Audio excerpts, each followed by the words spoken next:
What's up guys? Eto, maaga tayong gumising at nagkait tayo ng nyog kasi gagamitin daw yan ni nanay sa kanyang lulutuin na sinukmani. Yun yung malagkit na matamis. Basta yun na yun. Pupunta nga pala kami ngayon sa Ilaya guys. Pero ngayon, tinawag muna kami ni tatay kasi kailangan daw namin takpan yung kanyang mga binhing ampalaya. Wala kasi pumasok si tatay na tao ngayon kasi Holy Week ngayon. Kaya to the rescue muna tayo. Ayan. Ako yan at yung kapatid ko kasama ko dyan. And dyan nagbibideo yung girlfriend ko. Ayun yung kapatid ko.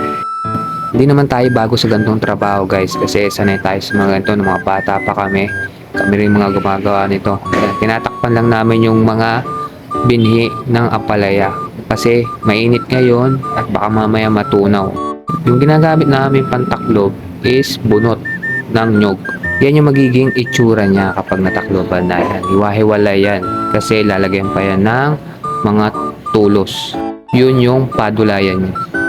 Medyo masakit nga lang yan sa likod. At ito yan. Ganyan yung itsura niya. Para hindi siya direktang masikatan ng araw kasi baka matunaw. Yan tayo. Sobrang sipag natin dyan. Oh. Tingnan mo naman. Tuloy-tuloy yan. Oh. Kahit medyo pawisan na tayo dyan. Tuloy-tuloy lang. Konti lang naman kasi yan.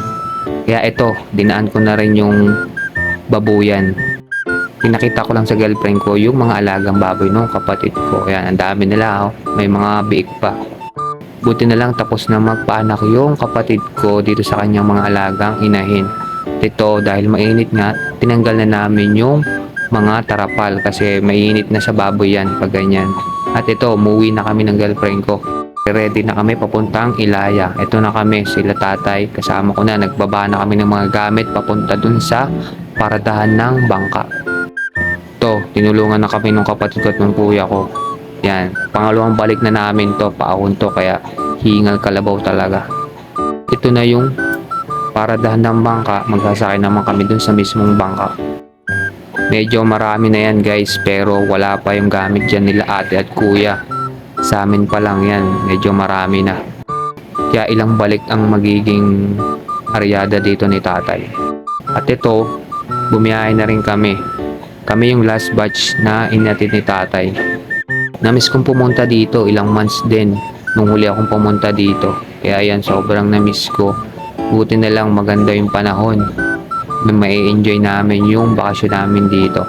Sobrang sarap mag-relax dito guys. At ito, nakarating na kami dito sa aming kubo. Ito yung na-miss ko dito, yung fresh air guys. Napakaganda dito at napakatahimik. Yan, malapit sa tubig and maraming puno guys. Yan, hindi mainit dito guys kahit sobrang init ng panahon. Hindi siya mainit kasi puro puno nga. Yung mga lamig na nanggaling sa puno yan, may experience mo dito guys. Ayan sila tatay, umigib ng tubig kaso wala silang nakuha dun sa una nilang pinuntahan. Kaya yun, lipat sila dun sa kabila. At ito naman tayo, busy tayo kasi wala pa sila ate. Tayo muna ang tagaluto dito. Pa kasi ang dating nila ate, kaya yun, tayo muna ang busy dito sa pagluluto.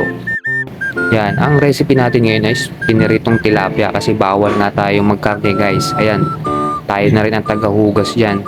Yan, taga-sahing, yan. Puro isda lang ang ating ulam ngayon guys. Yan, may inihaw. Ito, papalaman ko to dun sa tilapia guys. Ito yung para iihaw ko mamayang tilapia. Pinalamanan ko lang siya ng kamatis, sibuyas. Tapos nilagyan ko lang ng asin, paminta. Tapos yan, pinalaman ko na. Yan, parang nagkakamping ka lang dito guys. Yan, tinamay ko na yung kamatis. Siyempre, nagugas muna tayo ng kamay. Kapag nandito ka naman guys, hindi ka naman maboboard kasi marami ka naman pwedeng gawin dito. Kung mahilig kang kung ano-anong gawin yan, magluto, tulad yan. O kaya pumunta, maggala-gala dyan, meron ka nang magagalaan. Dahil medyo bored tayo, yan na lang ginawa ko. Nag-ihaw naman ako ng tilapia guys. Napakadali lang na mag-ihaw dyan kasi meron naman lutuan. Damis ko siyempre magluto ng kahoy guys. And yan guys, may tao nga pala dun sa kabilang resort. Yan, mga nagbabakasyon. At eto naman si kuya. Yan, walang sawa-sawang manghuli ng isda kahit wala siyang nahuhuli. Yan, namimingwit siya dyan guys. Pero wala pa rin siyang mahuli kasi ang pain niya dyan ay yung harina na may pids. Kaya yan, wala siyang mahuli. Nanguha na lang siya ng bulate. Kaso wala din bulate dyan yung mga panahon na yan. At yan, hapon na guys. Pahinga muna kami ng girlfriend ko. Yan, nagnilay-nilay. Mga buhay-buhay. Buti na lang, may dala kaming camping chair yan. Sarap magpahinga dyan. Next time dadagdagan namin yan, guys. At yan, nakita nga namin itong gandang view nito, yung bundok, guys. At eto na nga, dumating naman yung pamilya ni ate. Hapon na sila dumating kasi galing pa sila sa tatlong cruise. At ito, nagpahatid naman kami kay tatay pa uwi. Kasi wala kaming dalang pantulog. So, ang naiwan lang doon is sila nanay at sila tatay, pati na yung pamilya ni ate at kuya. Ito na lang guys, at sa susunod na video na lang ulit. Peace you!